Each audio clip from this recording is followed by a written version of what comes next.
di sebuah kota kecil yang ramai oleh suara kendaraan dan debu jalanan. Hiduplah seorang tukang becak bernama Pak Karim. Usianya hampir 60 tahun. Tubuhnya kurus, tangannya kasar penuh kapalan, wajahnya legam terbakar matahari. Setiap hari, ia mengayuh becak tua berwarna biru yang catnya mulai mengelupas. Tak ada yang istimewa dari hidupnya. Rumahnya kecil, dindingnya papan tua, atapnya bocor saat hujan datang. Namun di balik hidup yang sederhana itu, Pak Karim memiliki mimpi yang sangat besar. Ia ingin anak semata wayangnya menjadi dokter. Bertahun-tahun lalu, hidup Pak Karim sebenarnya tidak seberat ini.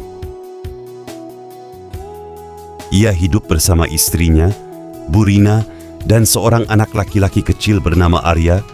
Bu Rina bekerja menjahit pakaian di rumah, sedangkan Pak Karim menarik becak dari pagi sampai malam. Mereka memang miskin, tetapi rumah kecil itu selalu dipenuhi tawa. Sampai suatu malam, semuanya berubah. Bu Rina jatuh sakit. Awalnya hanya batuk biasa, namun semakin hari tubuhnya semakin lemah. Pak Karim mencoba meminjam uang ke sana-sini, namun tak ada yang mampu membantu. Hingga akhirnya, Bu Rina menghembuskan napas terakhir di rumah kecil mereka. Malam itu, Arya kecil menangis memeluk ibunya, sedangkan Pak Karim hanya diam menatap langit-langit rumah yang bocor. Sejak hari itu, hidup Pak Karim berubah sepenuhnya. Ia menjadi ayah sekaligus ibu bagi Arya. Suatu malam, setelah pemakaman istrinya, Pak Karim duduk di samping Arya yang tertidur. Ia memandangi wajah anaknya yang polos. Lalu perlahan ia berkata, "Bapak janji, kamu akan sekolah setinggi mungkin." Malam itu, Pak Karim menangis sendirian, karena sebenarnya ia sendiri tidak tahu bagaimana caranya. Penghasilannya sebagai tukang becak bahkan sering tidak cukup untuk makan. Namun satu hal yang pasti, ia tak ingin Arya mengalami hidup susah seperti dirinya. Arya tumbuh menjadi anak yang cerdas. Setiap pagi sebelum sekolah, ia membantu membersihkan becak ayahnya. Kadang ia juga ikut duduk di pangkalan becak sepulang sekolah. Di sana, Arya sering melihat ayahnya diperlakukan kasar oleh penumpang. Ada yang menawar terlalu murah. Ada yang memarahi ayahnya hanya karena becaknya lambat. Bahkan pernah suatu hari, seorang penumpang melempar uang receh ke jalan. "Udah sana ambil sendiri."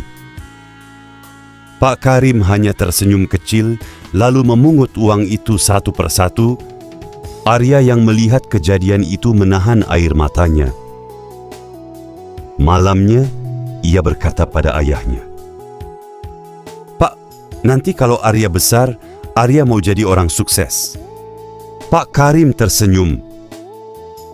"Asal kamu jadi orang baik, Bapak sudah bangga." Saat Arya masuk SMP, biaya sekolah mulai meningkat. Pak Karim mulai bekerja lebih keras. Ia berangkat sebelum subuh, pulang larut malam. Kadang ia tak makan siang demi menghemat uang. Jika hujan turun, ia tetap mengayuh becaknya sambil menggigil kedinginan. Suatu hari, Pak Karim jatuh sakit karena kelelahan. Tubuhnya demam tinggi. Namun keesokan paginya, ia tetap bekerja. Arya menangis melihat kondisi ayahnya. "Pak, istirahat aja."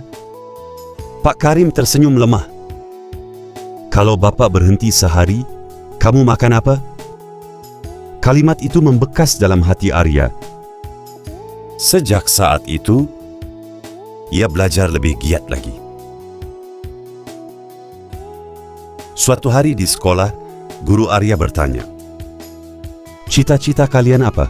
Ada yang ingin jadi polisi, ada yang ingin jadi tentara. Lalu Arya berdiri perlahan. "Saya ingin jadi dokter." Teman-temannya tertawa. "Anak tukang becak mau jadi dokter?" Arya hanya diam. Namun malam itu, ia belajar lebih keras dari biasanya. Ia tahu, satu-satunya jalan mengubah hidup mereka adalah pendidikan. Ketika Arya masuk SMA, biaya sekolah semakin besar. Pak Karim mulai menjual barang-barang di rumah. Radio tua peninggalan istrinya dijual. Lemari kayu dijual. Bahkan cincin pernikahan istrinya pun ia relakan. Suatu malam, Arya melihat ayahnya makan hanya dengan nasi dan garam. "Pak, lauknya mana?" Pak Karim tersenyum. "Bapak udah makan tadi." Padahal sebenarnya belum. Arya menunduk menahan tangis.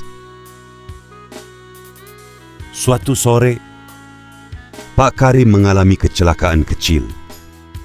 Becaknya ditabrak motor. Kakinya terluka cukup parah. Dokter menyarankan ia berhenti bekerja sementara. Namun Pak Karim tetap memaksa menarik becak. Karena saat itu, Arya sedang mempersiapkan ujian masuk kedokteran. Malam-malam Pak Karim sering memijat kakinya sendiri sambil menahan sakit. Hari pengumuman kuliah akhirnya tiba. Arya gemetar membuka hasil ujian. Lalu tiba-tiba ia menangis. Pak Karim panik. "Kenapa, nak?" Arya memeluk ayahnya erat. "Arya diterima, Pak, Fakultas Kedokteran." Pak Karim terdiam. Matanya berkaca-kaca. Ia lalu sujud di lantai rumah kecil mereka. Untuk pertama kalinya, ia merasa seluruh lelahnya terbayar. Kuliah kedokteran ternyata jauh lebih berat. Biayanya sangat mahal. Pak Karim bekerja 2 kali lebih keras. Usianya semakin tua. Napasnya sering sesak. Namun ia tak pernah mengeluh. Kadang Arya ingin berhenti kuliah karena kasihan melihat ayahnya. Tapi Pak Karim selalu berkata, "Jangan berhenti. Bapak cuma mau lihat kamu pakai ijazah dokter." Kalimat itu menjadi semangat Arya. Ia belajar siang malam. Bahkan sering menjadi mahasiswa terbaik. Suatu malam, Pak Karim pingsan di pangkalan becak. Tetangga segera membawanya ke rumah sakit. Dokter berkata, jantung Pak Karim mulai melemah. Arya yang mendengar kabar itu langsung pulang. Ia menangis melihat ayahnya terbaring lemah. Namun Pak Karim masih tersenyum. Dokter kecil bapak udah pulang. Arya menggenggam tangan ayahnya erat. Dalam hati ia berjanji, ia akan segera lulus. Hari yang ditunggu akhirnya datang. Arya resmi menjadi dokter. Ia berdiri gagah memakai jas putih. Saat namanya dipanggil, semua orang bertepuk tangan. Namun perhatian Arya hanya tertuju pada satu orang, Pak Karim. Ayah tua itu datang memakai baju sederhana dan sandal usang. Tangannya masih kasar, wajahnya penuh keriput. Tetapi hari itu, ia terlihat paling bahagia. Arya turun dari panggung, lalu memeluk ayahnya erat. Tangis mereka pecah di depan semua orang. "Pak, kita berhasil." Pak Karim tak mampu berkata-kata. Ia hanya menangis sambil memegang jas dokter anaknya. Beberapa minggu setelah wisuda, Pak Karim tetap pergi ke pangkalan becak. Namun kali ini berbeda. Arya datang menghampirinya memakai jas dokter. "Pak, sekarang gantian Arya yang bekerja." Pak Karim tersenyum haru. Ia memandangi becak tuanya lama sekali. Becak itu sudah menemaninya puluhan tahun. Menjadi saksi seluruh perjuangannya.